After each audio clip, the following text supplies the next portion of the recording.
inisial Esos MM di ruang kerjanya. Ini salah satu bukti hasil dokumentasi yang pernah beliau kerjakan selama ini. Banyak karya-karya Pak Rahman Hakim, mulai dari membantu masyarakat dan lain sebagainya. Mari kita ke ruangannya.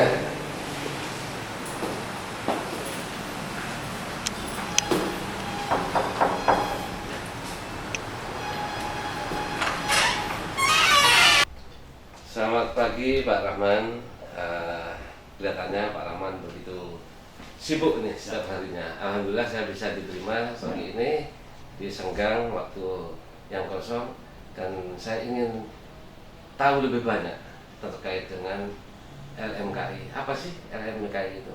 Mohon bisa dijelaskan Pak Rahman? Ya, baik. Jadi begini Pak Effendi, LMKI itu adalah sebuah lembaga formil, yaitu Lembaga Mediasi Konflik Indonesia yang sudah terdaftar di Kementerian Hukum dan Hak Asasi Manusia Republik Indonesia. Dan Lembaga Mediasi Konflik ini berkiprah secara nasional, sudah punya cabang di 27 provinsi, dan sebentar lagi LMKI akan membuat gawe besar, yaitu membuat acara yang kita beri tajuk Legal Expo. Jadi itu LMKI yang terdiri dari organ para advokat, hubungan advokat senior yang sudah punya integritas dan profesionalismenya terjaga. Begitu Pak Effendi tentang apa itu Lembaga Mediasi Konflik Indonesia, LMKI. Berani sekali untuk membuat suatu event yang besar seperti itu. Apakah sebelumnya sudah punya referensi atau pengalaman yang sudah menangani kasus-kasus sebelumnya?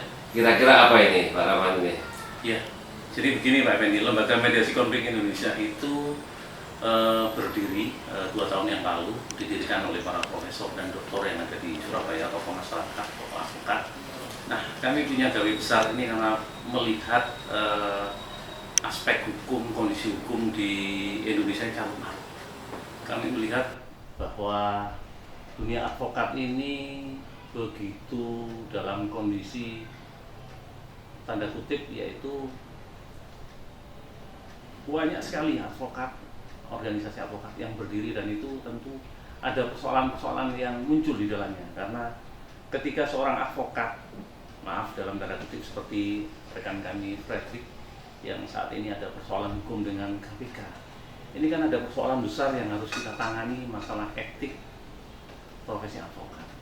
Dan advokat itu di sana kan muncul bahwa seorang advokat tidak bisa dituntut pidana maupun perdata. Nah, ini persoalannya harus dipahami. Ketika seseorang itu memang melakukan perbuatan hukum, ya silahkan, siapa itu jaksa, polisi, hakim, ya silahkan, imunitas, tapi ada koridornya. Jadi itu yang kita sampaikan Pak, ini terkait apa itu Lembaga Mediasi Konflik Indonesia, kegiatannya ke depan. Untuk lebih konkretnya seperti apa terhadap penanganan Frederick ini Pak Rahman? Iya, jadi tentu penanganan perkara ini kan kita tidak bisa serampangan dan harus mengikuti aturan hukum yang berlaku.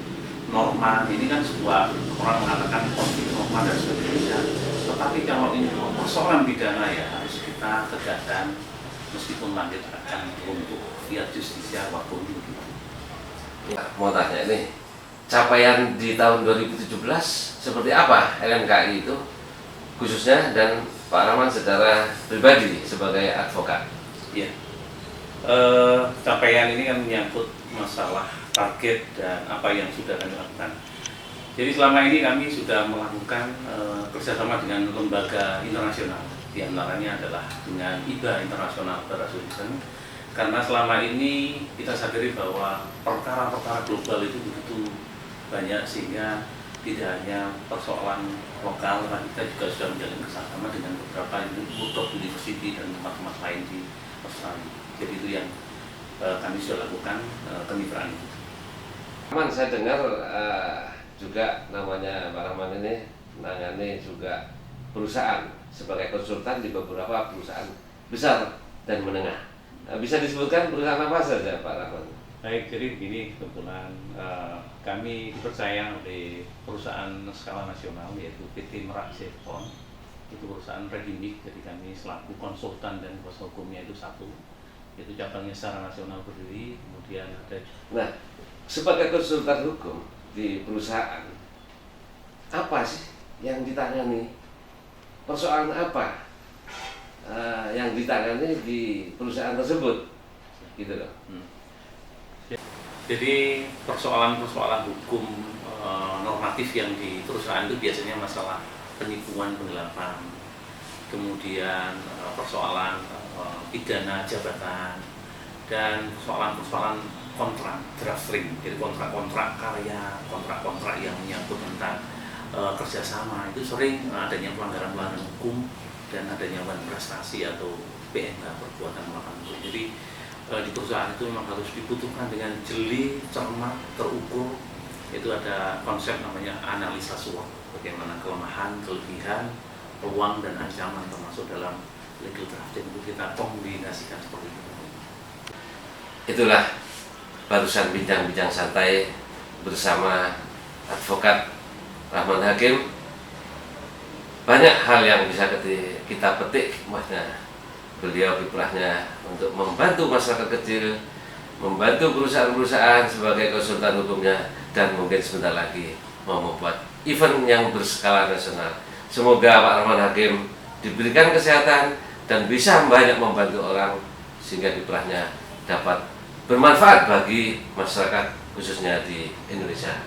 Terima kasih. Saya berpamitan dulu. Pak Rahman. Sukses selalu. Terima kasih Pak. Yeah.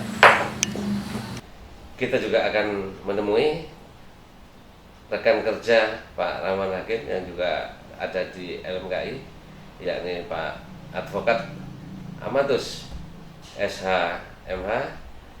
Apa sih suka dan dukanya selama ikut LMKI beberapa tahun ini? Ya. Terima kasih. Selamat pagi Pak Amatus. Ya, selamat pagi. Ini gimana nih ceritanya tentang LMKI, baik suka maupun duka yang pernah dijalani selama ini Pak Amatus?